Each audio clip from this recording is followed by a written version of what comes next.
My name is Mark Farrell.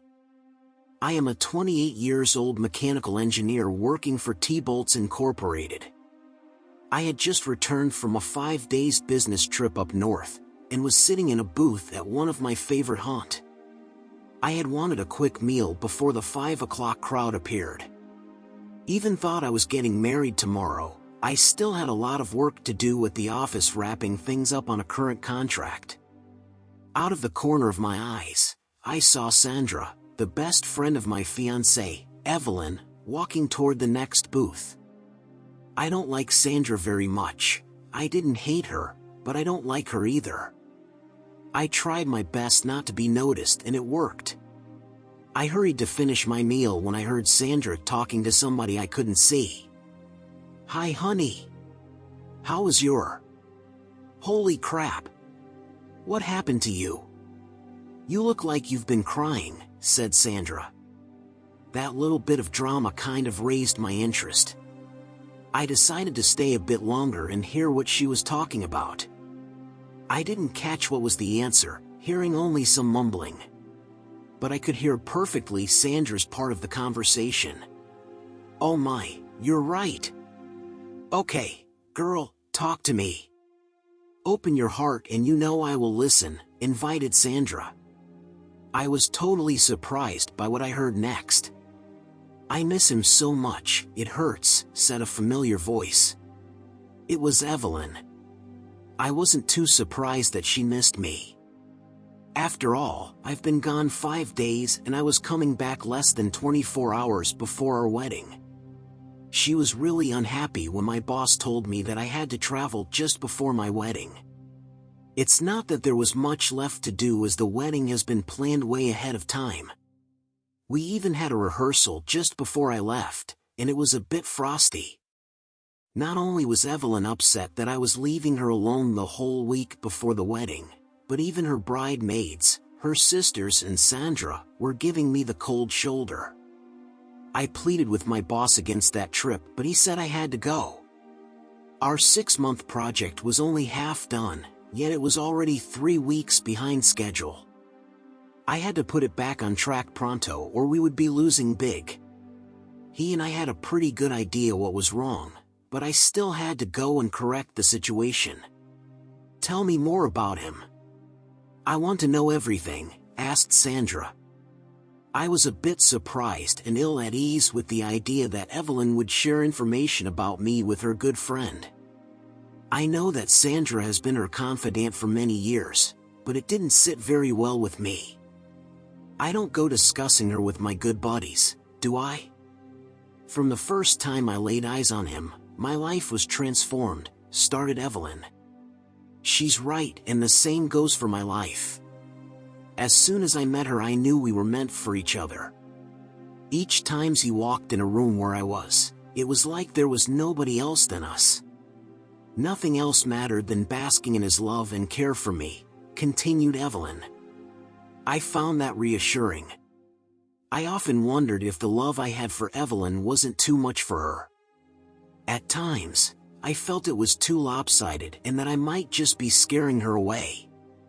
To be honest, I sometimes had a hard time breathing when I marveled at her beauty. These worries were put to sleep, however, when I asked her to marry me, and she accepted. We were never wild. Often, a simple walk on the beach, hand in hand, was enough to share our feelings for each other without uttering a word. And when we spoke, simple words were always full of meanings.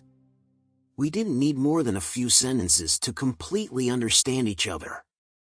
One look and we shared as much feelings than other couples share in a year, she rightly said. Evelyn has always been quiet. At the beginning, I was working too hard to fill up the silence with my words. With time, I learned that it felt good to simply hold hands with her and to share a few magic moments, a silent communion of two soul mates. Our relationship is not based on constant expressions of undying love, but more on a quiet understanding that our fate is to be together, forever. And the sex was so fantastic. I had good sex before him. But with him, with the depth of our love, it was a communion of two souls. Just to think about these magical moments, my body is just eager to make love again. Because that's what it was. We were not having sex. We were making love, passionately said Evelyn. It has always been easy to make love to Evelyn. Her slender lithe body calls for tenderness. It's also true for me that I had good sex before Evelyn. But when I am with her in a loving embrace, I want to spend the rest of my life caressing her.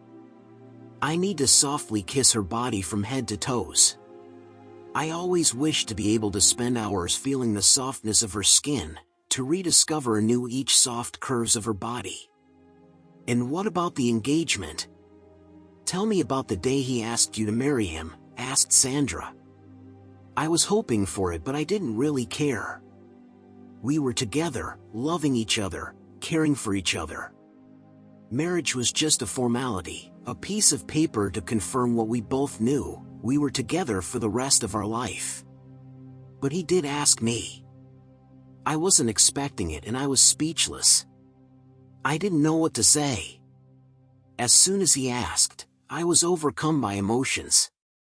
It took me a while to recover my voice, simply stated Evelyn. I was a nervous wreck that day, and the way it happened almost killed me. I always had some insecurity issues with Evelyn. I knew that I wanted her to be my wife, but I wasn't sure what she thought about marriage. Her shyness and her reserve made her hard to read on that subject. She was always evasive when I broached the subject. The evening I proposed, we went first to our favorite restaurant, then we came back to her place. I was thinking that if my proposal was rejected, I could just say the right things, keep a semblance of self-respect, and leave. I could always get totally drunk once back home. When I got on my knees, Evelyn looked at me with the classic deer in the headlight look. That didn't bode well, but I was now committed. I asked her to marry me. She just stood there, saying nothing, just staring at me. I died many times in these few seconds. I had tears rolling down my cheeks and was ready to get up. I intended to tell her that she didn't have to answer right away, that she could take her time. I wanted to leave as fast as possible. The curious thing, tears were also flowing from her eyes. She told me first that it was totally unexpected. What a turn down! I thought then. Then she said yes. Our tears of joy mixed together. My hand reached for the box in my pocket. I had time to pick up the wedding band on my way from the airport. It was fabulous. I know that it still hurts a lot. But tell me about the trip, asked Sandra. I didn't want him to go. But he didn't have a choice. I knew it was only for a few days, but I didn't want to be apart from him even for a few hours, said Evelyn. And then she started to cry. I remembered that she was very emotional when I left last week, but I didn't know that she took it so hard. From now on, deadline or not, I won't allow any work emergency to get between Evelyn and me, I said to myself. When he was away, I was half dead inside. My world was empty, devoid of meaning until his return.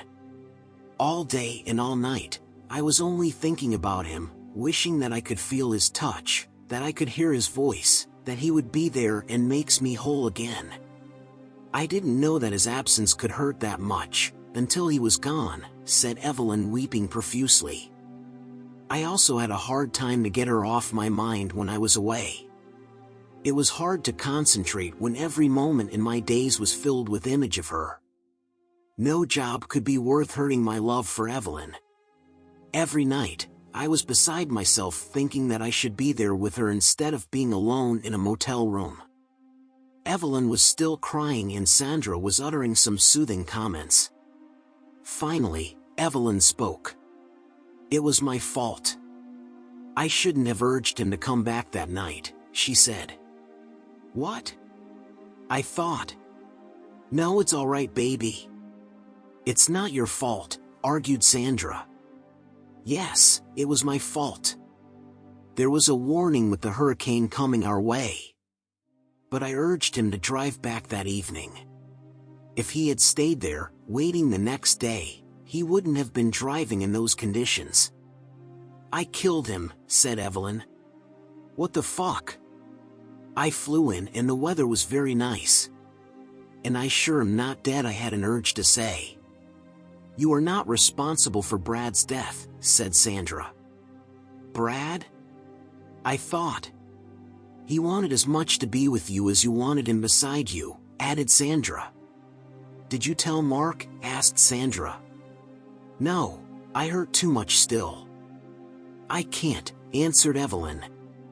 I still can't believe that you are marrying Mark. I told you, you are not over Brad. It has been only 2 years. Do you even love the guy? He is not half the man Brad was. I didn't know Brad that much. Gee. As soon as you met him I barely saw you. I met him only a few times, but I can tell you that Mark isn't Brad. How can you marry that guy while Brad is still very much the love of your life? Asked Sandra.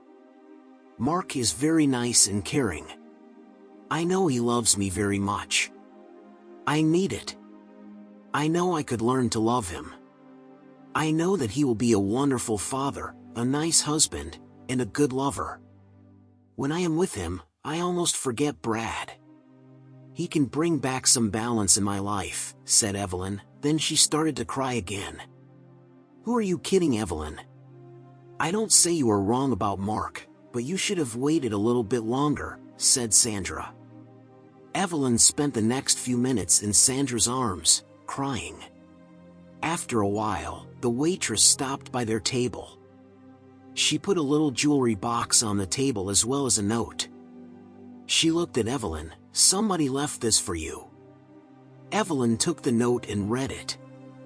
Oh no, she simply said and started to cry even more than before. Sandra took the note and read it.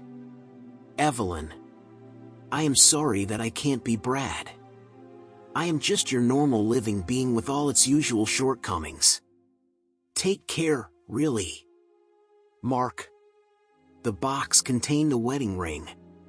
Curiosity killed the cat, as the saying goes, but in this instance it killed something else. It killed my dream of a loving wife. I went back to work to fill in my reports. The next morning, my wedding day, I was on a plane back north. The project would finish on time, even if I had to fire everybody and do it myself. What could have got better for this story? Comment down below in the comments. Also share your feedback in the comments. Don't forget to like and subscribe to our channel so that we stay motivated. Go ahead and listen to the next story, which has the perfect ending added to it.